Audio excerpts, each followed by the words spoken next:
ପିଲାମାନେ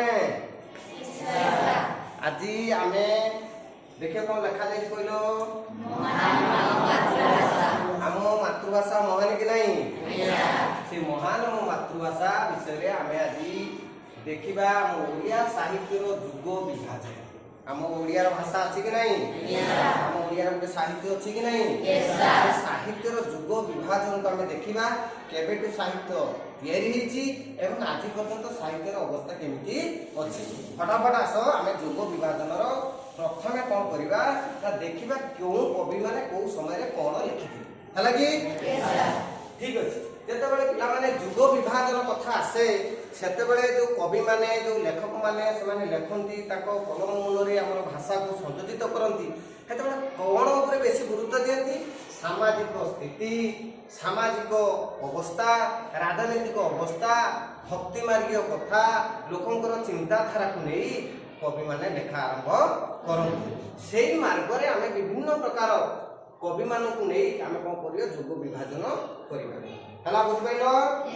ଯୁଗ ବିଭାଜନ କଲାବେଳେ ଆମର ଗୋଟିଏ କଥା ମନକୁ ଆସିବ, କେଉଁଠୁ ଆଗେ ଆମେ ଆରମ୍ଭ କରିବା।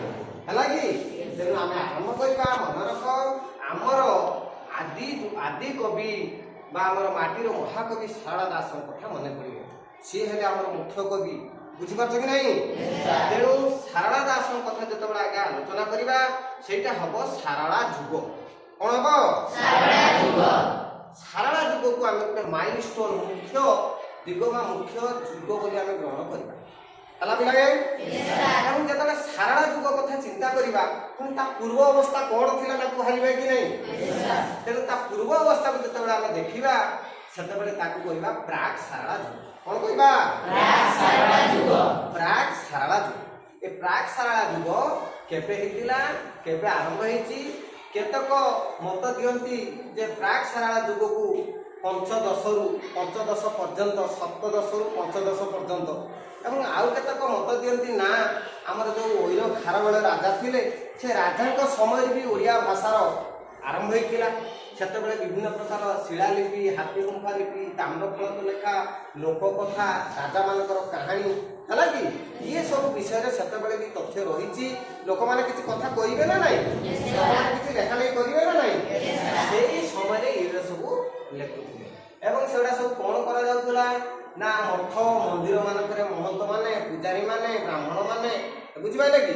ସେখানে କିଛି ଲେଖା ଲେଖି ବି କରୁଥିଲେ, ତାଳପତ୍ରରେ ଲେଖିକି ରଖୁଥିଲେ। ହେଲା, ସେଇଟାକୁ କୁହାଯାଉଥିଲା ଅପଭ୍ରଂଶ ସାହିତ୍ୟ, ଅପଭ୍ରଂଶ ଭାଷା। କଣ କହିଲ? ଅପଭ୍ରଂଶ ଭାଷା।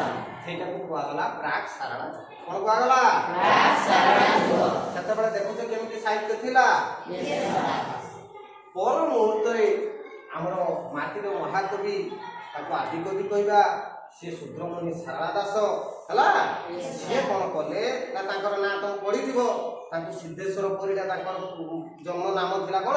ସିଦ୍ଧେଶ୍ୱର ପରିଡ଼ା। ପର ମୁହୂର୍ତ୍ତରେ ତାଙ୍କୁ ଶାରଳା ଦାସ ବୋଲି ନାମରେ ଅଭିହିତ କରାଗଲା। ତାଙ୍କ ସମୟରେ ଯୋଉ ଲେଖା ସେ ଲେଖିଲେ, ଯୋଉ ସମୟ ହେଲା ସେ ସମୟଟାକୁ କି ଯୁଗ କୁହାଗଲା? ଶାରଳା ଯୁଗ। ଏଇ ଶାରଳା ଯୁଗ 1400ରୁ 1500, ମାନେ ତାକୁ ଯଦି କହିବା 1500ରୁ 1600, এই 100 ବର୍ଷ ପର୍ଯ୍ୟନ୍ତ ତାଙ୍କର ଲେଖା, ତାଙ୍କର କୀର୍ତ୍ତି ଆଜି ଯାଏ ବି ଅଛି। କିନ୍ତୁ ଏଇ ସମୟଟାକୁ କୁହାଗଲା କଣ? ଶାରଳା ଯୁଗ। ଶାରଳା ଯୁଗରେ ସେ ଲେଖିଲେ ଚଣ୍ଡୀ ପୁରାଣ ଲେଖିଲେ, ବିଲଙ୍କା ରାମାୟଣ ଲେଖିଲେ, ଆଉ ସବୁଠୁ ମହାନ ପୁସ୍ତକ ଖଣ୍ଡେ ବା ମହାନ ଗ୍ରନ୍ଥ ଲେଖିଲେ ସେଟା ହଉଛି ଓଡ଼ିଆ। ସଂସ୍କୃତ ଭାଗବତଟାକୁ ପୁରା ଲେଖିଦେଲେ ଓଡ଼ିଆରେ, କେଡ଼େ ସୁନ୍ଦର ସରଳ ଭାଷାରେ ଲେଖିଦେଲେ, ସେଟା ହେଲା ଓଡ଼ିଆ ମହାଭାରତ। ଓଡ଼ିଆ ମହାଭାରତ। ତେଣୁ ତାଙ୍କୁ ଉତ୍କଳର ବ୍ୟାସ ବୋଲି ବି କହନ୍ତି। କଣ କହନ୍ତି? ଉତ୍କଳର ବ୍ୟାସ। ବାସ୍। ତେଣୁ ଆମର ଓଡ଼ିଆ ସାହିତ୍ୟକୁ ଜାଣିବୁ ଜନ୍ମ ଦେଲେ, ଆଖି ଫୁଟେଇ ଦେଲେ, ଆଖି ତିଆରି କରିଦେଲେ। ବୁଝିପାରୁଛ ନା? ଆଖି ଫୁଟିଲା ଆମ ସାହିତ୍ୟରେ, ସେ ହେଲା ଶାରଳା ଯୁଗ। କଣ? ଶାରଳା ଯୁଗ। ଏ ଶାରଳା ଯୁଗ ତମ ବହିରେ ଥିବ, କପିଳେନ୍ଦ୍ର ଦେବ ଆଉ ପୁରୁଷୋତ୍ତମ ଦେବଙ୍କ ସମସାମୟିକ ଥିଲେ। ସେଇ ସମୟରେ ସେ ଲେଖା ଲେଖି କରୁଥିଲେ। ଇଏ ହେଲେ ଆମର ଆଦିକବି ଶାରଳା ଦାସ ବା ଶାରଳା ଯୁଗ। ବୁଝିହେଲା ପିଲେ? ପରବର୍ତ୍ତୀ ଯୁଗକୁ ଆସିବା, ସେଟା ହେଲା ପଞ୍ଚସଖା ଯୁଗ। କଣ ହେଲା? ପଞ୍ଚସଖା ଯୁଗ ହେଲା 1500ରୁ 1600, ମତଲବ 1600ରୁ 1600 ରୁ ପାଖାପାଖି 1550 କୁହ 1600 ରୁ 1650 ପର୍ଯ୍ୟନ୍ତ 50-60 ବର୍ଷ ତାଙ୍କର এই যে পঞ্চসখা যুগ রহিলা শুনুছ পিলে পঞ্চসখার যুগর কবি মানে হেলে পঞ্চসখা কহନ୍ତି তুমি জানিছ বইরে লিখিছে লেখা হয়েছি বলরাম দাস জগন্নাথ দাস অচ্যুতানন্দ দাস যশবন্ত দাস এবং শিশু অনন্ত দাস ହେଲା या ভিতরে সবুঠু জ্যেষ্ঠ ଥିଲେ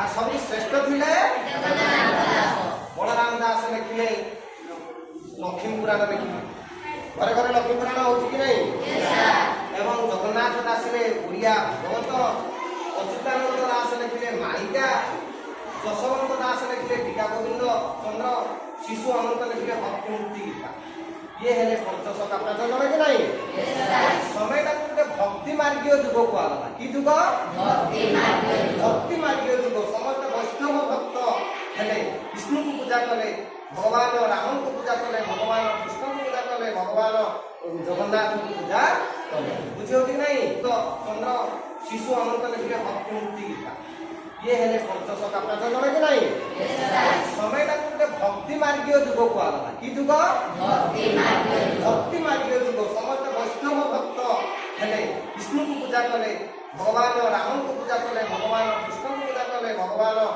জগন্নাথকে পূজা কলে বুঝিও কি নাই পঞ্চসখা যুগ এই পঞ্চসখা যুগরে মনে রখি তুম বহিরে অছি শ্রী চৈতন্য ବି ଆସିଥିଲେ 1510 ରେ ଆମର ସେତେବେଳେ ରାଜା ଥାନ୍ତି ପ୍ରତାପ ରୁଦ୍ରଦେବ ସେତେବେଳେ ପୁରୀ ଜଗନ୍ନାଥ ଧାମରେ ପଞ୍ଚସଖାକୁ ସେ ଭେଟିକି ଯାଇଥିଲେ ଶୁଣିଲ କଥା ଏ ହେଲା ଯୁଗ ତା ପରବର୍ତ୍ତୀ ଯୁଗକୁ ଆସିବା ତା ପରବର୍ତ୍ତୀ ଯୁଗ ହେଲା ରୀତି ଯୁଗ କି ଯୁଗ ରୀତି ଯୁଗ ବା ତାକୁ ଭଞ୍ଜ ଯୁଗ କୁହାଗଲା କି ଯୁଗ এই ভঞ্জ যুগ কুহগলা বা ରୀତି ଯୁଗ କୁହାଗଲା ইয়ার সময়টা পাখাপাখি 1550 বা 1600 শতাব্দী 1600 শতাব্দীରୁ 1880 দীর্ঘ দিন পর্যন্ত আমার ରୀତି যুগর যে প্রভাব রহিলা শুনুছ সে সময় কবি মানে মহান বিজ্ঞ কবি সবু ଥିଲେ কবি সম্রাট উপেন্দ্র ভঞ্জ দীনকৃষ্ণ দাস অভিমন্যু সামন্ত সিংহার ভক্ত কবি জয়দেব কবি সূর্য বড়দেব রথ এইসব মহান কবি সেই সময় সবু ଥିଲେ এবং এକୁ ରୀତି ଯୁଗ କୁହାଗଲା କି ଯୁଗ ରୀତି ଯୁଗ ହଉଛି ରୀତି କଣ ନା ସେତେବେଳେ ଯୋଉ କାବ୍ୟ କବିତା ସବୁ ଲେଖିଲେ କାବ୍ୟ ଉପନ୍ୟାସ ବା କାବ୍ୟ ସବୁ ଲେଖାଗଲା ସେଥିରେ ଛନ୍ଦ ରଖାଗଲା ରସ ଛନ୍ଦ ଶବ୍ଦାଳଙ୍କାର ଅର୍ଥ ଅଳଙ୍କାରରେ ପୁରା ବିମୋହିତ କରାଗଲା ସେ ଗ୍ରନ୍ଥ ସବୁ ବୁଝିହଉଛି ନାଇଁ ଆଜି ପର୍ଯ୍ୟନ୍ତ ବି ସେ ଗ୍ରନ୍ଥକୁ ମହାନ ପଣ୍ଡିତ ମାନେ ବି ରିସର୍ଚ୍ଚ କରୁଛନ୍ତି ଏତେ ସୁନ୍ଦର ସେ କାବ୍ୟ ସବୁ ଲେଖିଥିଲେ ତେଣୁ ସେଇ ରସପୂର୍ଣ୍ଣ କଥାକୁ ଲେଖାଯାଇଥିବା ହେତୁ ସେଇ ରସ ଛାନ୍ଦପୂର୍ଣ୍ଣ ଜିନିଷକୁ କୁହନ୍ତି ରୀତି ତେଣୁ ସେଇଟାକୁ କୁହାଗଲା ରୀତି ଯୁଗ এই ରୀତି ଯୁଗର ଶ୍ରେଷ୍ଠ କବି ଥିଲେ ଉପେନ୍ଦ୍ର ଭଞ୍ଜ ତେଣୁ এই ଯୁଗଟା ବି ତାଙ୍କ ନାଁରେ କୁହାଗଲା ଭଞ୍ଜ ଯୁଗ କି ଯୁଗ କବି ସମ୍ରାଟ ଉପେନ୍ଦ୍ର ଭଞ୍ଜ ଲେଖିଲେ ବୈଦେହୀଶ ବିଳାସ ଅବନା ରସତରଙ୍ଗ ଲାବଣ୍ୟବତୀ କିଏ ଲେଖିଲେ କବି ସମ୍ରାଟ ये सब भगवान वैदेश विलास माँ सीता को कहानी रामायण कहानी पूरे पर्यवेक्षित रहा दीनकृष्ण दास लिखले रसकल कौन लिखले रसकल अनुप्रास आरंभ कले कौन लिखिले भगवान कृष्ण राधा प्रेम कहानी कौन लिखिले सबू पदर आरंभ है से रसकल लिखिले अभिमन्यु सामंत सिंह विदग्ध चिंतामणि लिखिले कवि भक्त कवि जयदेव गीत गोविंद लिखिले कौन लिखिले गीत गोविंद एड़े सुंदर संस्कृत ग्रंथ सी लिखिदे गले संस्कृत काव्य सेटा है गीत गोविंद जहाँ की गीत गोविंद आज भी शुणिले भगवान जगन्नाथ शुणती भगवान निद हेनी गीत गोविंद न शुणी किए लिखिले ये है रीति जुगर कवि मन पड़ा परवर्ती अवस्था को आसवा परवर्ती जुग है आधुनिक जुग कि जुग आधुनिक जुगरे से जो सब लिखिले किए राधानाथ जुग प्रथम है आधुनिक जुग कहवा आधुनिक जुग जो आरंभ है से विशेषकर भारत पराधीन थिला ओडिशा भी पराधीन थिला कि नहीं 1900 मसीहा कथा जो 1880 1900 कथा कहवा से उत्कल आम ओडिशा कौन थिला पराधीन थिला आम उत्कल गोटे स्वतंत्र प्रदेश नथिला आम ओडिया भाषा को मान्यता मिलू नथिला यही सब घड़ी मुहूर्त ସେମାନେ ସବୁ ଲୋକମାନଙ୍କୁ ଜାଗ୍ରତ କରିବା ଭଳି ସବୁ ମାନେ କାହାଣୀ ଗଳ୍ପ କବିତା ସବୁ ରଚନା କଲେ। ଏବଂ ପ୍ରଥମ ଯୁଗଟା ନାଁ ହେଲା ରାଧାନାଥ ଯୁଗ। କି ଯୁଗ? এই ରାଧାନାଥ ଯୁଗରେ ରହିଲେ କବିମାନେ ଲେଖକମାନେ କିଏ କିଏ?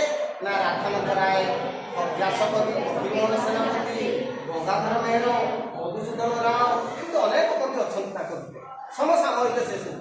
ଆମେ ତାଙ୍କ କବିତା ପଢୁଛନ୍ତି, ତାଙ୍କ ଗଳ୍ପ କାହାଣୀ ଆମେ ସବୁ ପଢୁଛୁ। ରାଧାନାଥ ରାୟ କଣ ଲେଖିଥିଲେ? ଚିଲିକା ବହୁତ ଲେଖିଛନ୍ତି। ଆମେ ମୁଖ୍ୟ କାବ୍ୟ ଖାଲି କହିବା। ଫକୀରମୋହନ ବ୍ୟାସକବି ଫକୀରମୋହନ ସେନାପତି ଲେଖିଲେ ରେବତୀ ଲେଖିଛନ୍ତି, ଲଛମା, ମାମୁଁ, ପ୍ରାୟଶ୍ଚିତ, ଛମାଣ ଆଠଗୁଣ, ଡାକମୁନ୍ସି, ଏମିତି କେତେ କଣ କାହାଣୀ ସେତେବେଳେ ଲେଖିଛନ୍ତି।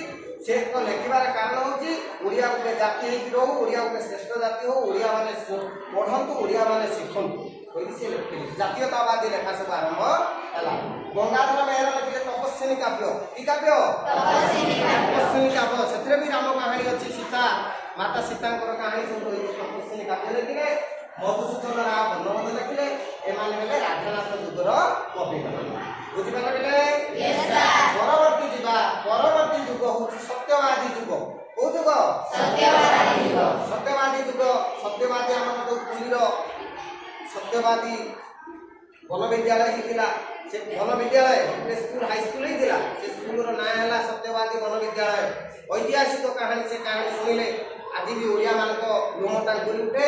ସେଥିରେ ଯୋଉମାନେ ସବୁ ଥିଲେ ଗୋପବନ୍ଧୁ ଦାସ, ଆଚାର୍ଯ୍ୟ ହରିହର, ନୀଳକଣ୍ଠ ଦାସ, ଗୋଦାବରୀଶ ମିଶ୍ର, କୃପାସିନ୍ଧୁ ମିଶ୍ର, ଏଇ ଯୋଉ ପାଞ୍ଚ ଜଣ ଏମାନଙ୍କୁ ସତ୍ୟବାଦୀର ପଞ୍ଚସଖା କହନ୍ତି। ଏମାନେ ହାଇସ୍କୁଲ ସବୁ କରିଥିଲେ। ଆଚାର୍ଯ୍ୟ ହରିହର କଥା ମନେ ରଖିଥିବ, ତାଙ୍କ ନାଁ ସତ୍ୟର ପୂଜାରୀ ଆଚାର୍ଯ୍ୟ ହରିହର ନା ନାଇଁ? ଏବଂ ଗୋପବନ୍ଧୁ ଦାସ ସେତେବେଳେ ବନ୍ଦିର ଆତ୍ମକଥା ଲେଖିଥିଲେ। ଆଚାର୍ଯ୍ୟ ହରିହର ଓଡ଼ିଆ ବ୍ୟାକରଣ, ଇଂରାଜୀ ବ୍ୟାକରଣ ବି ଲେଖିଥିଲେ। ଏମିତି ନୀଳକଣ୍ଠ ଦାସ ଲେଖିଥିଲେ ରାମଚଣ୍ଡୀର ସନ୍ଧ୍ୟା ହେଲା। ଏଇମାନେ ସବୁ ବିଭିନ୍ନ ପ୍ରକାର ସମାଜର ଉନ୍ନତିମୂଳକ, ସମାଜର ଜାଗରଣମୂଳକ ସବୁ ଗ୍ରନ୍ଥ ସବୁ ବା ଲେଖା ସବୁ ଲେଖୁଛନ୍ତି। ସେ ଯୁଗଟା ନାଁ ହେଲା ସତ୍ୟବାଦୀ ଯୁଗ। ପରବର୍ତ୍ତୀ ଅବସ୍ଥାକୁ ଆସିବା। ଆମ ଓଡ଼ିଶାର ଯୋଉ ତାପରେ ହେଇଛି ସବୁଜ ଯୁଗ। କି ଯୁଗ? ପ୍ରଗତିବାଦୀ ଯୁଗ। ଏବଂ ଆଜିର ଆମେ ଯୋଉ ପରିସ୍ଥିତିରେ ଅଛନ୍ତି ବା ଆମର 20 ବର୍ଷ ପୂର୍ବରୁ ଯୋଉ ଯୁଗ ଆମର ଆରମ୍ଭ ହେଇଯାଇଛି, ସେ ଯୁଗର ନାଁ ହେଇଛି ଅତ୍ୟାଧୁନିକ। ଏବେ ହେଲା ପିଲେ ବିଭିନ୍ନ ପ୍ରକାର ଯୁଗ ବିଷୟରେ ଜାଣିଲ। ଭାଷା ଇତିହାସର ବିଭିନ୍ନ ସବୁ କୋଉ ଯୁଗରୁ ଆରମ୍ଭ ହେଇଥିଲା ଏବଂ ଆଜି ଆମେ କୋଉଠି ଯେ ପହଞ୍ଚିଲେଣି, ଆମ ସାହିତ୍ୟ କେତେ ବାଟ ପହଞ୍ଚିଲାଣି, ସାହିତ୍ୟର ଗ୍ରନ୍ଥ କେମିତି ଲେଖାଯାଇଛି, ଏ ମହାନ କବିମାନେ ଯୋଉମାନେ ସ୍ରଷ୍ଟା, ସେମାନେ ଭଗବାନଙ୍କର ଦେବଦୂତ ସାଜିକି ଯୋଉ ଗ୍ରନ୍ଥ, ଯୋଉ କବିତା, ଯୋଉ କାହାଣୀ, ଯୋଉ ଗଳ୍ପ ଆମକୁ ଉପହାର ଦେଇଛନ୍ତି, ସେଥିପାଇଁ ଓଡ଼ିଶା ଆଜି ଆମର କଣ ହେଇଛି? ମହାନ ହେଇଛି। ତେଣୁ ଆଉ ଥରେ କହିଦିଅ, ମହାନ ମୋ ମାତୃଭାଷା।